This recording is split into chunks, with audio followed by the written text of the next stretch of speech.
ሰላም ጤና ይስጥልን የጣና ቲቪ ተከታታይ ቤተሰቦቻችን፣ እነሆ የሰዓቱን የጣቢያችን ዜና መረጃና ዜና ትንታኔዎችን ይዘንላችሁ ቀርበናል። አክብሮታዊ ግብዣችንን እያስቀደምን በቅድሚያም አበይቶችን እናቀርብላችኋለን። በአማራ ክልል 4 ዞኖች ከፍተኛ የስልክ መቋረጥ ባቋረጠበት ሁኔታ መጠነ ሰፊ አውደ ውጊያዎች ሲካሄዱ ውለዋል። በወታደራዊ ስትራቴጂካዊ አመችነታቸው የሚታወቁ የሰሜን ሸዋ፣ ምስራቅ ጎጃምና ምዕራብ ወሎና ምዕራብ ጎንደር አካባቢዎች የስልክና የኢንተርኔት አገልግሎት ተቋርጠዋል።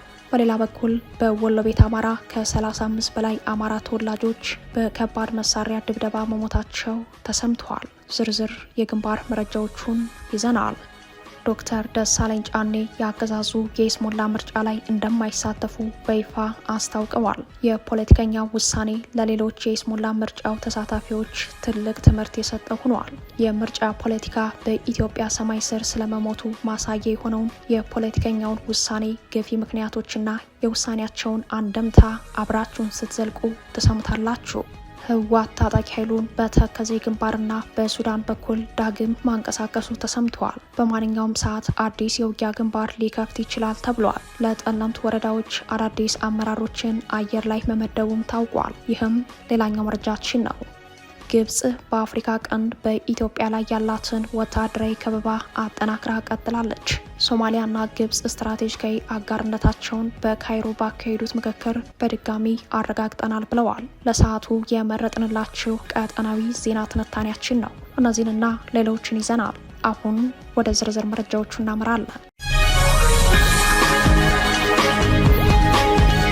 በአማራ ክልል 4 ዞኖች ከፍተኛ የስልክ መቋረጥ ባቋረጠበት ሁኔታ መጠነ ሰፊ አውደ ውጊያዎች ሲካሄዱ ውለዋል። በወታደራዊ ስትራቴጂካዊ አመችነታቸው የሚታወቁ የሰሜን ሸዋ፣ ምስራቅ ጎጃምና ምዕራብ ወሎና ምዕራብ ጎንደር አካባቢዎች የስልክና የኢንተርኔት አገልግሎት ተቋርጠዋል። የብልጽግናው አገዛዝ አዲስ ለከፈተው ወታደራዊ ዘመቻ የስልክና የኢንተርኔት አገልግሎቶችን ማቋረጡን ተከትሎ በሸዋ ይፋት፣ መንዝ፣ መራቤቴ፣ ሀገረ ማርያም፣ በረሀትና ምንጃር፣ በምዕራባዊ የወሎ ቀጠናዎች ደግሞ ወግዲ፣ ጃማ ደጎሎ፣ አባይ ሸለቆ ቀጠናዎች፣ በጎጃም መርጦ ለማርያም፣ ሸበል በረንታ፣ ደጀንና ባሶ ሊበን ገጠራማ አካባቢዎች ምን እየተከናወነ እንደሆነ ማወቅ አልተቻለም። በተጨማሪም በምዕራብ ጎንደር ቀጠናዎች በተለይም ቋራ የስልክ አገልግሎት ተቋርጠዋል። በእነዚህ ቀጠናዎች መጠነ ሰፊ አውደ ውጊያዎች እንደቀጠሉ መሆኑ ግን ተሰምተዋል። የአማራ ፋኖ ብሔራዊ ንቅናቄ አፋብን ሸዋ ጠቅላይ ግዛት እዝ አጼ አምደ ጽዮን ኮር ለጣቢያችን በላከው የግንባር መረጃ በዛሬው ዕለት በዋለው አውደ ውጊያ የመከላከያ አዋጊውን ጨምሮ በርካታ የአገዛዙ ጦር እርምጃ እንደተወሰደባቸው አስታውቋል። ዛሬ ጥር 29 ቀን ከረፋዱ 3 ሰዓት እስከ እኩለ 6 ሰዓት ቀን ድረስ በሸዋ መራቤቴ አውራጃ በሬማ ከተማ አቅራቢያ ኮሩ በብልጽግናው አየር ወለድ ክፍለ ጦር ላይ ባደረገው የተቀናጀ ውጊያ ልዩ ስሙ መርጮና ጨበሬ አምባ በተባሉ 2 ቦታዎች ላይ አንድ የመገናኛ ሬዲዮ የያዘ የሻለቃ አመራርን ጨምሮ ከ7 በላይ አባላቱ ሲገደሉ ቁጥራቸው በውል የማይታወቅ የመከላከያና ራሱን ጥምር ጦር ብሎ የሚጠራው ስብስብ ከቀላል እስከ ከባድ ቁስለኛ ሆነው ወደ ሬማ ከተማ መሸሸታቸውን የአማራ ፋኖ ብሔራዊ ንቅናቄ አፋብን ሸዋ ጠቅላይ ግዛት እዝ አጼ አምደ ጽዮን ኮር በግንባር መረጃው አረጋግጠዋል። የፋኖ ኃይሎች ባደረጉት ስኬታማ ኦፕሬሽን በዜሮ መስዋዕትነት ከፍተኛ ድል መቀዳጀቱ የገለጸው ኮሩ አዋጊ ሻለቃውን ያጣው የአገዛዝ ጦር በደረሰበት ድንገተኛ ምት በመደናገጥ የአየር ወለድ ክፍለ ጦር አመራሮች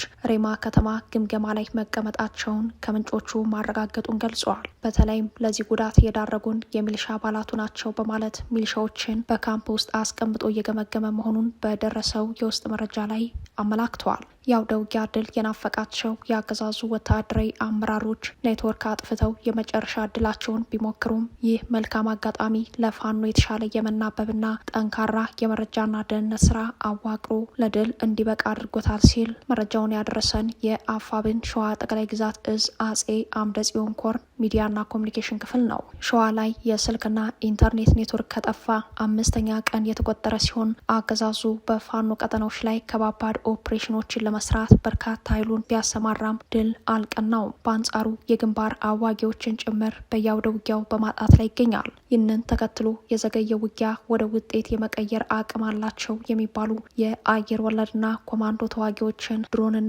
የውጊያ ድጋፍ ሰጪ የጦር ሄሊኮፕተሮችን እንዳሰማራ፣ ሆኖም በአመዛኙ ቀጠና ኔትወርክ የሌለ በመሆኑ የውጊያ ውጤቱን በዝርዝር ማወቅ እንዳልተቻለ በግንባር መረጃው ላይ ተመላክተዋል። የኬሚሴ ታጣቂዎችን ወደ ሸዋ ይፋት ምድር እያስገባ እንደሚገኝ ስልክ በሚሰራበት አጣዬ ከተማ ነዋሪዎች ያገኘነው መረጃ ያሳያል። የሸዋ ህዝብ ትልቅ አደጋ ላይ ነው ያሉት ነዋሪዎቹ ፋኖ ህዝቡን እንዲታደግ ጥሪያቸውን አቅርበዋል። የፋኖ ኃይሎች በበኩላቸው ህዝብ ለመታደግ ከአየር ኃይል እይታ ውጪ በጥንቃቄ እየተንቀሳቀሱ የውጊያ አድማሱን በማስፋት ላይ እንደሚገኙ ሰምተናል። በሌላ የግንባር መረጃ በጎንደር ቋራ የፋኖ ኃይሎች በፈጸሙት ልዩ ኦፕሬሽን በአገዛዙ በኩል 36 ሞት 45 ቁስለኛ ሰብአዊ ኪሳራ መድረሱን አፋብን በላይ እዝ ህዝብ ግንኙነት ክፍል አስታውቋል። እዙ ይፋ ባደረገው የግንባር መረጃ ላይ እንዳመላከተው ዲሽቃ በምርኮ ገቢ ማድረጉን ነው። ተጨማሪ ምርኮ 12 የነፍስ ወከፍ መሳሪያ 12ና 650 የክላሽ ተተኳሽ እንደቀናውም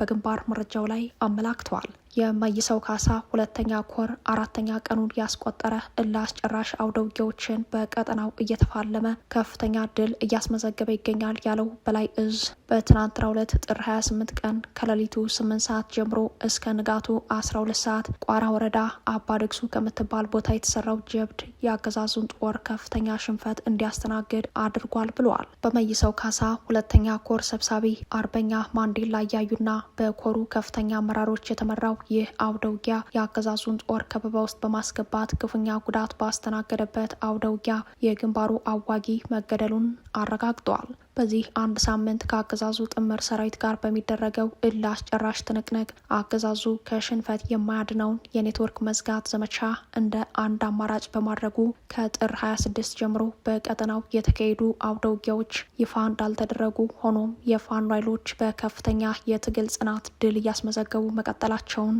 አፋብን በላይ እዝ ገልጿል። ከ10 በላይ የነፍስ ወከፍ መሳሪያዎችና ከ3000 በላይ ተተኳሾች እንዲሁም የአንድ ሬጅመንት ሙሉ የእጅ ስልክ በፋኖ ኃይሎች ምርኮ ገቢ መደረጉንም አክሎ ገልጿል። በሌላ መረጃ በአውደ ውጊያ በፋኖ የተሸነፈው የብልጽግናው አገዛዝ በወሎ ቤት አማራ ወግዲ ወረዳ ከ35 በላይ ንጹሃኖችን በከባድ መሳሪያ መግደሉ ተሰምተዋል። ድርጊቱ በጦር ወንጀል የሚበየን እንደሆነ ነው በመረጃው ላይ ተመላከተው። በሜጀር ጀኔራል አድማሱ አለሙ የሚመራው 11ኛ እዝና ቀጠናው ላይ የተሰማራው ሪፐብሊካን ጋርድ በወግዲ ወረዳ ከንጉስ ሚካኤል አሊኮር መብረክ ክፍለ ጦር ከባድ ተጋድሎ ገጥሟቸው ለጊዜው በስም ያልታወቁ ከፍተኛ የብልጽግና መከላከያ አመራሮችን ጨምሮ በመቶዎች የሚቆጠር ሰራዊቱ ያለቀበትና በመቶዎች የቆሰለበት ሲሆን አስከሬንና ቁስለኛውን በሄሊኮፕተር ወደ ኮምቦልቻና አዲስ አበባ መውሰዱ ይታወሳል። ከዚህ ጋር ተያይዞም ዛሬ ጥር 29 4ኛ ቀኑን በያዘው ከባድ ውጊያ የአገዛዙ ብልጽግና መከላከያ ሰራዊት ከባድ መሳሪያ በማስወንጨፍ በርካታ ንጹሃን በጅምላ እንደገደለ ከአካባቢው ነዋሪዎች ሰምተናል። በወግዲ ወረዳ ጎረንጅ 016 ቀበሌ ብቻ 6 የአንድ ቤተሰብ አባላት በከባድ መሳሪያ ጥቃት የሞቱ ሲሆን በተመሳሳይ በዚሁ በጎረንጅ 014 ቀበሌ አንድ መኖሪያ ቤት ላይ ባረፈ ከባድ መሳሪያ አባት ወዲያውኑ ህይወታቸው ሲያልፍ እናትና ልጅ ከባድ ቁስለኛ ሆነዋል። በጥቅሉ ከ54 ጊዜ በላይ ከባድ መሳሪያ ድብደባ በተፈጸመበት የወግዲ ወረዳ ውጊያ ከ35 በላይ ራሳቸውን መከላከል የማይችሉ ንጹሃን እንደተገደሉ ከጥቃቱ ሸሽተው ወደ ደሴ ከተማ የመጡ የአካባቢው ነዋሪዎች ገልጸዋል። አገዛዙ በወግዲ ወረዳ በግፍ የጨፈጨፋቸው የጦር መሳሪያ ያልታጠቁ አማራዎች ስም ዝርዝርን ለሰብአዊ መብት ተሟጋች ድርጅቶች ለመስጠት መዘጋጀታቸውንም ከጥቃቱ የተረፉ የአካባቢው ነዋሪዎች ለጣና ዘጋቢ አስረድተዋል። በግፍ ከተጨፈጨፉት ጦር መሳሪያ ያልታጠቁ አማራዎች በተጨማሪም ከ40 በላይ ቤቶች በጦር ወንጀለኛው የብልጽግናው አገዛዝ ከባድ መሳሪያ መቃጠላቸውን ሰምተናል።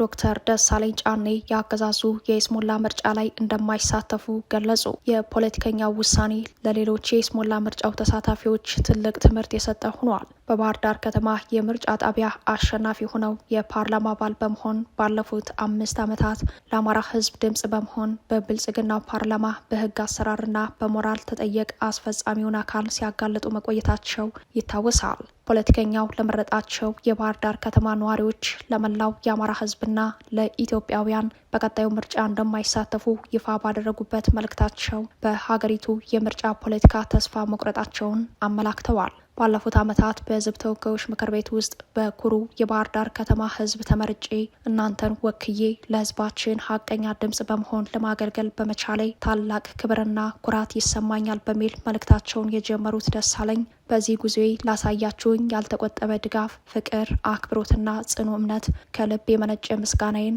አቀርባለሁ ብለዋል። በአሁኑ ወቅት ለ7ኛው ዙር ሀገር አቀፍ ምርጫ የእጩ ተወዳዳሪዎች ምዝገባ እየተከናወነ ከመሆኑ ጋር ተያይዞ በመራጮቼ ደጋፊዎቼና በሚዲያዎች ዘንድ በእጩነት መመዝገብ አለመመዝገቤን በተደጋጋሚ ስጠየቅ ቆይቻለሁ።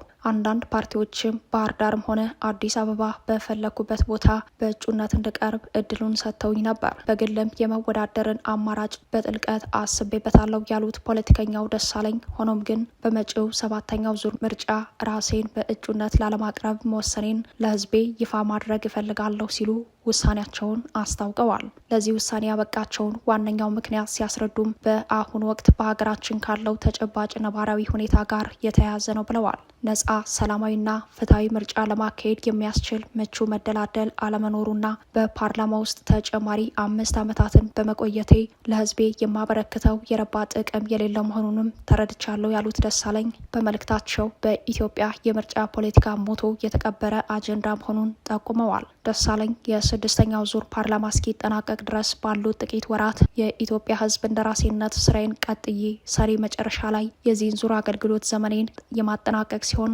ወደፊት ሀገሬንና ህዝቤን እንዴት ለማገልገል እንደምፈልግ የማሳወቅ ይሆናል በማለት እስካሁኗ ሰዓት ድረስ በጽናት አብራችሁ ለቆማችሁ ቤተሰቦቼ፣ ጓደኞቼ፣ ውድ የባህር ዳር ከተማ ነዋሪዎች፣ ለአማራ ህዝብና ለመላው ኢትዮጵያውያን ወገኖቼ ምስጋናዬ የላቀ ነው ሲሉ መልእክታቸውን አስተላልፈዋል። ዶክተር ደሳለኝ ጫኔ የባህር ዳር ከተማ ህዝብ ድምጽ በማግኘት የፓርላማ አባል በሆኑበት ባለፈው 5 ዓመት በተለይም በአማራ ህዝብ ላይ ይፋዊ ጦርነት ከታወጀበት ጊዜ ጀምሮ ጦርነቱን በመቃወም ድምጽ መሆናቸው የአማራ ተወላጅ በሆኑ የፖለቲካና የህሊና እስረኞች ጉዳይ በምክር ቤቱ አጀንዳ በማድረግ የብልጽግናው አገዛዝ የኢትዮጵያን ተጋላጭነት እያሰፋ ባለበት የጦርነት ፖሊሲውና የዲፕሎማሲ ውድቀት ጉዞዎቹ ዙሪያ ሞጋች ሀሳቦችን በማንሳት ይታወቃሉ። ደሳለኝ የአገዛዙ የይስሙላ ምርጫ ላይ እንደማይሳተፉ ውሳኔያቸውን ማሳወቃቸው ውሳኔያቸው ለሌሎች የይስሙላ ምርጫው ተሳታፊዎች ትልቅ ትምህርት የሰጠ ሆኗል።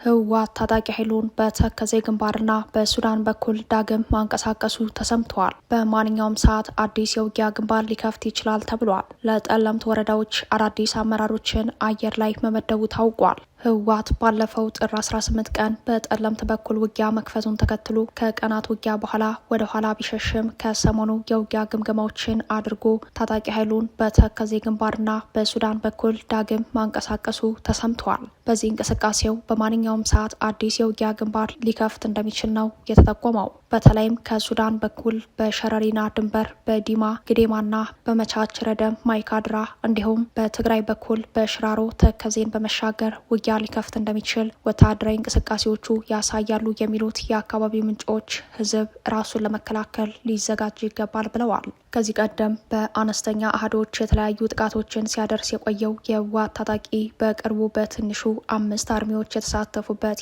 የሜካናይዝድ ድጋፍ ያለው ውጊያ ካደረገ በኋላ ውጤቱን እንደገመገመ በግምገማው መሰረትም አዲስ የውጊያ ግንባር ለመክፈት ማቀዱ ነው የተሰማው። የህወሓት ታጣቂ መነሻውን ቆላ ተንቤን አድርጎ እንደተንቀሳቀሰ የሚጠቁሙት የአካባቢው ምንጮች በተከዜ ሃይድሮ ኤሌክትሪክ ፓወር በኩል በመሻገር ወደ አማራ ታሪካዊ ርስት ጠለምት ወረዳ እርን ቀበሌ በመከማቸት ላይ መሆኑን ለጣቢያችን ገልጸዋል። በተለይም ጠለምት ውስጥ አዲ ረመጥ ጎጥ ተብላ በምትጠራው ወታደራዊ አመች ስፍራ ጊዜያዊ ካምፕ ሰርተዋል የሚሉት ምንጮች እንቅስቃሴያቸው የተደራጀና ለሙሉ ጦርነት የተዘጋጀ እንደሚመስል ጠቁመዋል። በአሁኑ ሰዓት የዋልድባ ገዳምን ጨምሮ አነስተኛ የገጠር ቀበሌዎችንም በወረራ የያዘው የህወሓት ታጣቂ ኃይል ለጠለምት አማራ ተጨባጭ ስጋት ሆኖ እንደቀጠለ ነው። ከሶስቱም የጠለምት ወረዳዎች በተጨማሪ በጃናሞራ፣ በየዳ፣ ሳህላ ሰይመት ወረዳዎች ያለው ህዝብ ከህወሓት በኩል እየመጣ ያለውን የጦር ወረራ በህዝባዊ አደረጃጀት ሊመክት እንደሚገባም ተጠቁመዋል።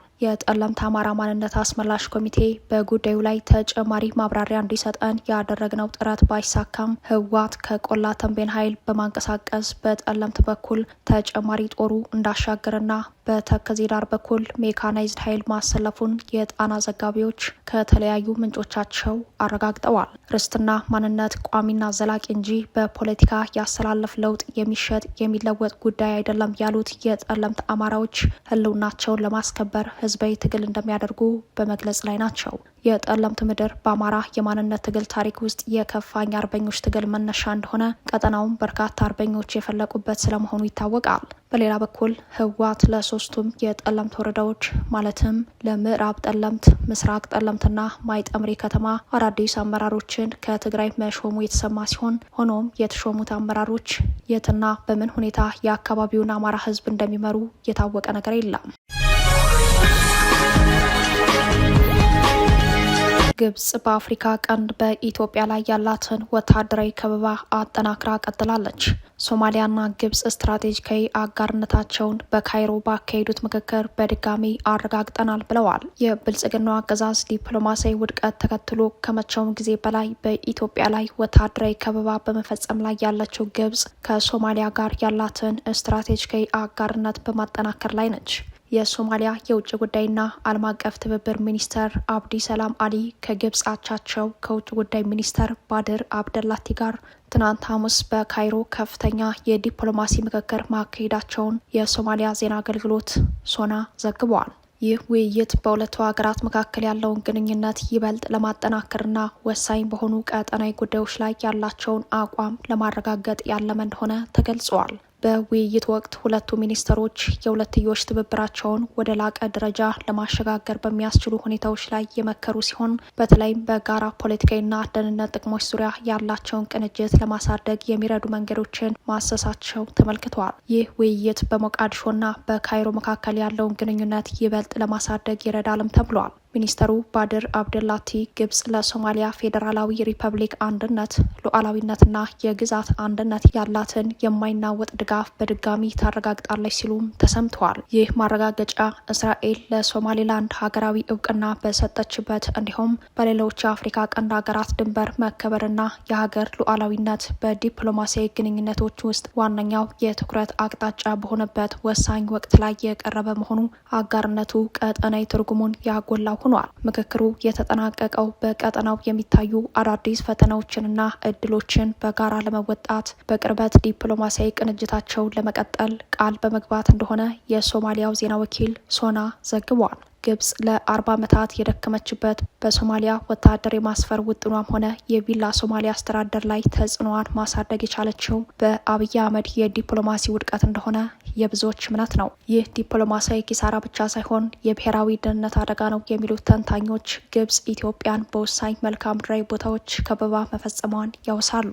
ግብጽ ከሱዳን፣ ደቡብ ሱዳን፣ ጅቡቲ፣ ሶማሊያና ኤርትራ ጋር ወታደራዊ ስምምነቶችን በማድረግ ኢትዮጵያን በመክበብ በአባይ ጉዳይ ያላትን ጥቅም በበላይነት ለማስከበር ምቹ ሁኔታ የተፈጠረላት በብልጽግናው አገዛዝ የዲፕሎማሲ ውድቀት የተነሳ እንደሆነ ይታወቃል። ኢትዮጵያ ካሏት 6 ጎረቤቶች ውስጥ ኬንያና ከደቡብ ሱዳን በስተቀር ከአራቱም ጋራ የሻከረ ግንኙነት አሊያም በጥርጣሬ የሚታይ የተበላሸ ግንኙነት ተፈጥሯል። በይበልጥ ኤርትራን ከመሰሉ ሀገራት ጋር ግልጽና ተጨባጭ የጦርነት ስጋት፣ ከሶማሊያ ጋር ደግሞ ለግጭት ሊጋብዝ የሚችል አለመተማመን የተፈጠረው አብይ አህመድ በሚከተሉት የጦርነት ፖሊሲ የተነሳ እንደሆነ የጉዳዩ ተከታታዮች እምነት ነው።